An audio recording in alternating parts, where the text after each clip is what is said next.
पुराने समय की बात है। एक नगर हुआ करता था जिसका नाम था मायानगरी। उस राज्य के राजा का नाम था राजा कृष्णदेव। राजा बहुत ही बलवान, धनवान और साहसी था। उसकी एक सुंदर राजकुमारी थी जिसका नाम था रूपवती। राजकुमारी रूपवती बहुत ही सुंदर, नेक और गुणवान थी। उसके रूप की चर्चा देश विदेश में भी थी।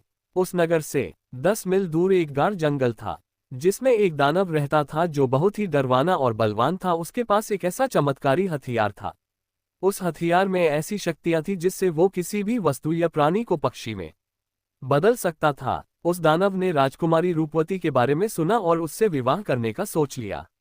उस दानव ने राजकुमारी को राजमहल से बंदी बनाकर अपने साथ उस जंगल में ले गया।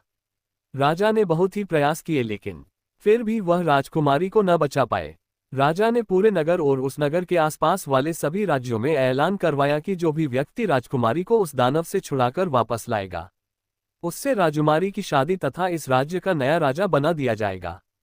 उसी राज्य के पड़ोसी राज्य के राजा का नाम राजा बाहुबल था।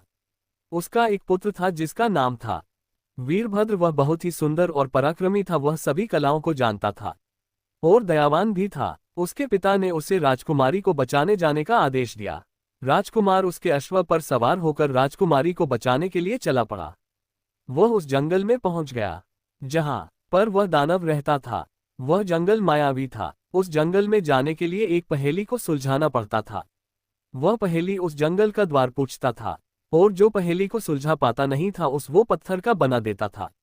राजकुमार उस जंगल के द्वार पर पहुंच गया और जंगल के अंदर जाने लगा। तभी उस जंगल का दरवाजा बोला, रुको राजकुमार, पहले मेरी इस पहेली का जवाब दो, तभी मैं तुम्हें इस जंगल में जाने दूंगा। और अगर तुम इस पहेली का जवाब नहीं दे पाए तो मैं तुम्हें पत्थर का बना दूंगा। राजकुमार बहुत ही विनम्र स्वभाव से बोला, ठीक है, पूछो। द्वार बोला, तो सुनो राजकुमार, ऐसी कौन सी चीज है जो जितनी ज्यादा होती है उतनी ही कम दिखाई देती है। राजकुमार थोड़ी देर सोचने के बाद बोला, इस पहेली का सही जवाब है अंधेरा।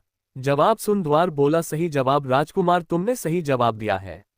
इसलिए मैं तुम्हें एक राज की बात बताता हूँ, सुनो राजकुमार। तुम उस दानव को तभी हर सकते हो जब तुम उस दानव के हथियार के 2 टुकड़े ना कर दो, क्योंकि उस दानव ने अपने प्राण उसी हथियार में छुपा रखे हैं। जैसे ही तुम उस हथियार के 2 टुकड़े कर दोगे वैसे ही वह दानव मारा जाएगा। इतना बोल द्वार गायब हो गया। इतना सुन राजकुमार जंगल में गया।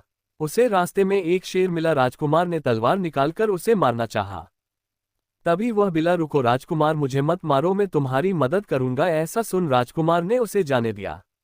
आगे राजकुमार उस जंगल में गया। वहां उसे एक तोता मिला। उसने राजकुमार को कहा, मैं तुम्हारी मदद कर